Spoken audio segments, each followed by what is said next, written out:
You're dehydrated. Dehydration is the leading cause of bad breath other than poor dental hygiene, according to the Mayo Clinic. Not drinking enough water means food, and the bacteria that feed on it, hangs out in your mouth longer, breeding and heightening the stench. Fortunately, the fix is as simple as the problem: drink up. Plain H2O is best, but doctors add that sugar-free gum or candies can also help stimulate saliva flow. You have a serious illness.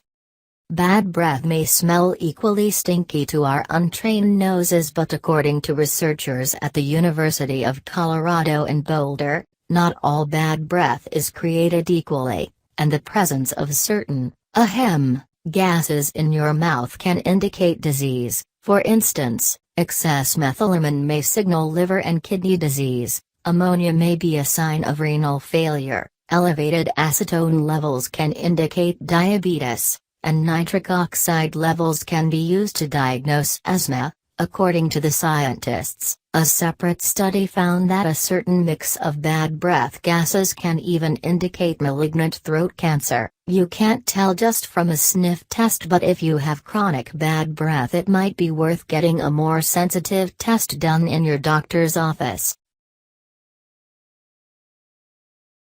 You're exercising outdoors too much. Athletes have a higher proportion of breathing problems than the average population, according to a surprising study published by the European Respiratory Society. Of people who exercised outdoors, about 1 in 10 experienced some type of breathing problem like asthma, wheezing, and dry mouth, with cyclists being the most affected, nearly 50%. The problem, according to the researchers, is the outdoor air. While a breath of fresh air is certainly good for you, too much cold air in the winter dries out your mouth, and in warmer months pollen and pollution wreak havoc. The end result can be bad breath related to allergies, nasal drainage, or chronic dry mouth. This doesn't mean you should quit exercising, far from it! But rather that you might want to limit your time exercising outdoors when it's very cold, during allergy season, or in polluted areas. You're at risk for heart disease. Gum disease and heart disease are closely linked, with gingivitis being an early warning sign of cardiovascular problems, according to a study done by the International and American Association for Dental Research, and one of the major signs of gum disease is bad breath. Treat your gum disease, and not only do you ditch the noxious mouth fumes, but you also improve your heart health. You have tonsillitis. One of the hallmarks of sore throat disease is persistent bad breath. The same bacteria that give you bad breath are the ones that also infect your tonsils, giving you recurrent sore throats. Tonsillectomy, a surgery that removes the 2 glands in the back of your throat, can help treat the sickness and bad breath, according to the American Academy of Otolaryngology. Head and neck surgery. You're at risk for preterm delivery.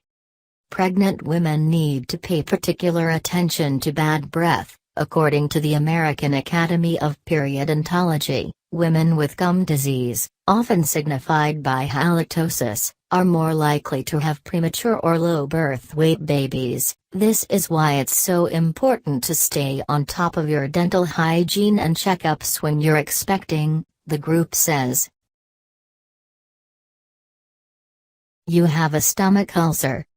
When you think ulcers, you probably think of terrible stomach pain, problems eating, and heartburn. But you may be overlooking another common symptom of the malady: bad breath. Helicobacter pylori, the bacteria known to cause stomach ulcers and also responsible for a large proportion of gastric cancers, can also make your mouth mega malodorous, according to research published in the Journal of Medical Microbiology.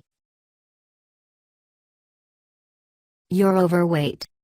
You can now add bad breath to the list of health problems caused by being overweight, According to a study from Tel Aviv University, the researchers found that the more overweight a person is, the more likely their breath will smell unpleasant to others. They're still investigating why this is the case. It may have to do with biological dysfunction, or it may be another example of the social stigma endured by the obese.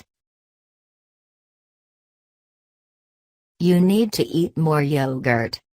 Bad breath, or halitosis, is caused by an overgrowth of bad bacteria in your mouth, but do you know what else is packed with bacteria?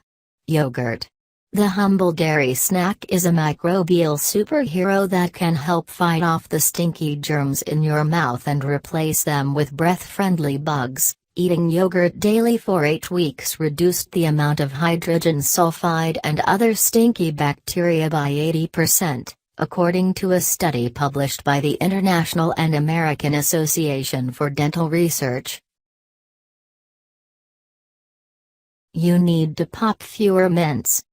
Breath mints may promise fresher breath, but that promise is fleeting, according to research from the American Chemical Society. That minty fresh scent is likely only masking the underlying odor problem, and, even worse, the sugar in regular mints can feed stinky bacteria, making your problem worse. Skip the mints and focus on brushing and flossing, the researchers say. If you must indulge, a few ingredients like xylitol and magnolia tree bark are proven to kill bad bacteria, so look for sugar-free products containing those.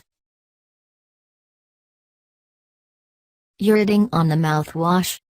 Mouthwash is another product marketed to reduce bad breath that may actually make the problem worse. Most mouthwashes temporarily destroy bacteria, which may sound great until you realize they're getting rid of all your oral bacteria. As your mouth repopulates, you're at risk for a bad bacteria overgrowth, according to experts. Plus, the alcohol in mouthwash can dry out your mouth, another precursor for bad breath. Lastly, many people use mouthwash to mask poor dental care. You need to brush and floss more. Okay, so this isn't the most surprising thing on this list, but bad dental hygiene is the most likely reason behind your bad breath. Halitosis is often the first sign of poor oral hygiene that may eventually lead to further periodontal problems, said Walter A. Bratz, DDS, Ph.D., an adjunct associate professor in the Department of Cardiology and Comprehensive Care at New York University College of Dentistry and the lead author of a large-scale study on the subject. A good way to prevent periodontal disease and tooth decay is through at-home oral hygiene care and routine dental visits, so make sure you're brushing and flossing daily.